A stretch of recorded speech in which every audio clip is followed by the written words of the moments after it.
Good morning, boys and girls. Good morning, teacher.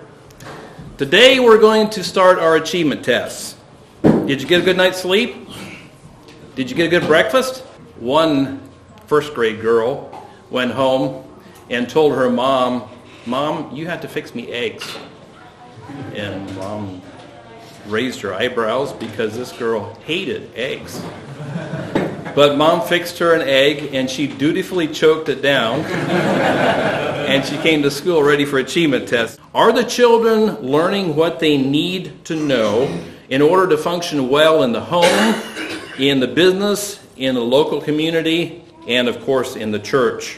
Okay, students, you may not be in the same classroom this morning for the tests, but we want to make sure you understand what you're doing and that you know where you're going to be taking your tests.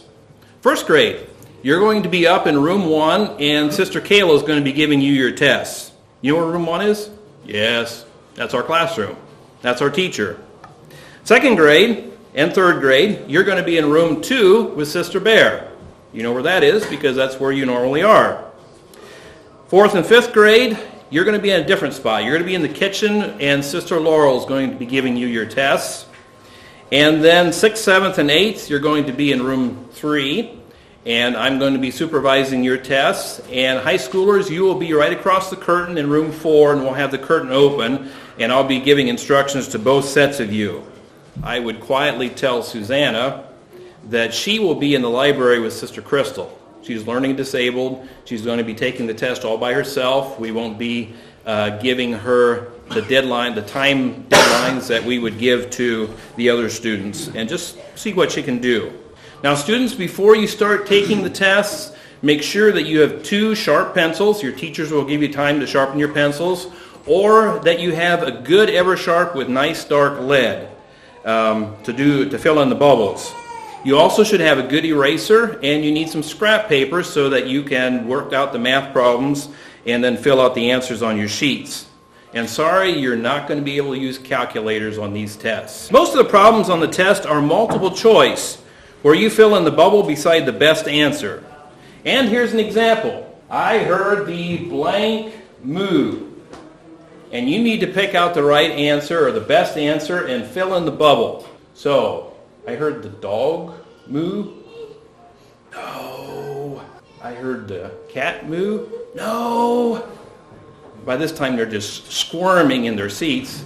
I heard the cow moo. Yes! So, okay, well, when you fill in your bubble, you don't do it like this. You're supposed to fill in a whole bubble nice and clean. And if you make a mistake, you erase it just as cleanly as you can, and you fill it in as neatly and as completely as you can. So that's how you do it. Now, a lot of your test problems are going to be way harder than this one, but that's an example to get you started. When you do the test, make sure that you take enough time to read each question carefully and answer it. If you don't know the answer, you're allowed to guess, but make sure that you at least read the question. And if you're not sure about an answer, you can skip over it and then come back to it later if you still have time left. Your teachers are going to be giving you instructions as far as the time limits on each part of the test. They'll give you instructions for filling in your answer sheets, and make sure you follow those carefully. When you get done with a section of the test, check back over your answers to make sure that they are marked correctly and that you didn't miss any of them. And please don't just go zipping through the test to get done before everybody else. Invariably, you have students that do that. They go racing through the test, not even necessarily to beat everybody, but just to get done with it. And so you go back to them and you say, "Are you done already?" "Yeah." "Well, maybe you should go back and check over the answers." "Okay." And a minute flat, they're done checking over the answers too. So you can only do so much. Students, it is important that you work as quietly as possible. I'm going to be moving around the classroom once in a while to see how it's going. If you have a question, raise your hand and I'll come over and whisper to me so things are as quiet as they can be. And if you get done early, you can have a book at your desk to read quietly, or if you want to work on schoolwork, you can do that too. But just make sure you stay at your seat. We're going to give you a short break in between testing sessions once in a while so you can use the restroom or get a drink. But when you do that, make sure that you're very quiet in the hallways because other classes may still be taking tests. Now, measurements can be more or less precise. The distance from Napanee to Sarasota, Florida can be measured to within 1/10 of a mile over a specific route. But then you get Susan's achievement test back, and it says she has a grade equivalent score of a 6.5 in her reading vocabulary. Is that an actual accurate measurement? Can you be that precise? Well, precise numbers give you a good idea, but they're not perfect because the human mind is not subject to precise measurement. It changes from minute to minute. We all have good days and bad days. We respond differently in mornings than we do late afternoons and evenings. There's variables that affect the human mind and the testing environment. If the classroom is 80 degrees inside, don't expect students to do their best on a test. Or maybe there's a branch thumping against a window, or maybe the fire truck goes by and poof, some of that concentration is gone. Relationships will affect how a student does on a test. You have a different teacher come in to administer the test, one the student's not familiar with and maybe just a little bit scared of. They probably won't do as well as if the classroom teacher gives the test.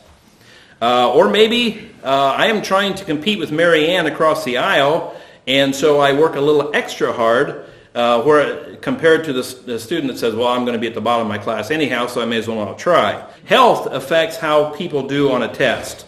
If you have a headache, you simply can't think as well. If you had a breakfast of Fruit Loops and 7-Up, you probably won't do as well as if you had that egg, whether you liked it or not. And then, of course, attitude. Positive or negative attitude will definitely affect the test. And that is part of why I like to have a little rah session, or whatever you want to call it, at the beginning of achievement tests. Get them all excited about a very obvious answer. They go into it thinking, oh yeah, we can do this, and even when it gets hard, they know that there are going to be difficult problems, and so they're prepped for that. I started teaching in the fall of 1985, and except for a year off of school, I taught for 10 years. And then I was off for 16. I did carpenter work. I worked on the testing service, which I had started during my first round of teaching.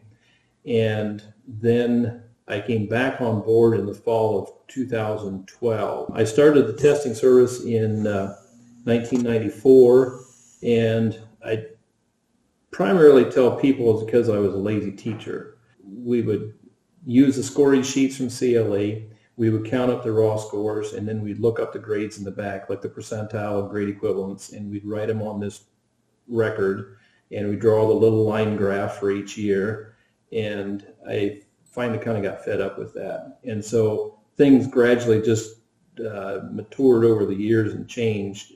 Last year, it was somewhere between 310 and 320 schools, and I think we finally broke the 10,000 barrier as far as the number of tests per year. Early on, I was just kind of tinkering around with it, and I don't even remember who it was. They said, you've got a really nice niche there. You really need to fill that. And that was just a few things like that along the way definitely helped.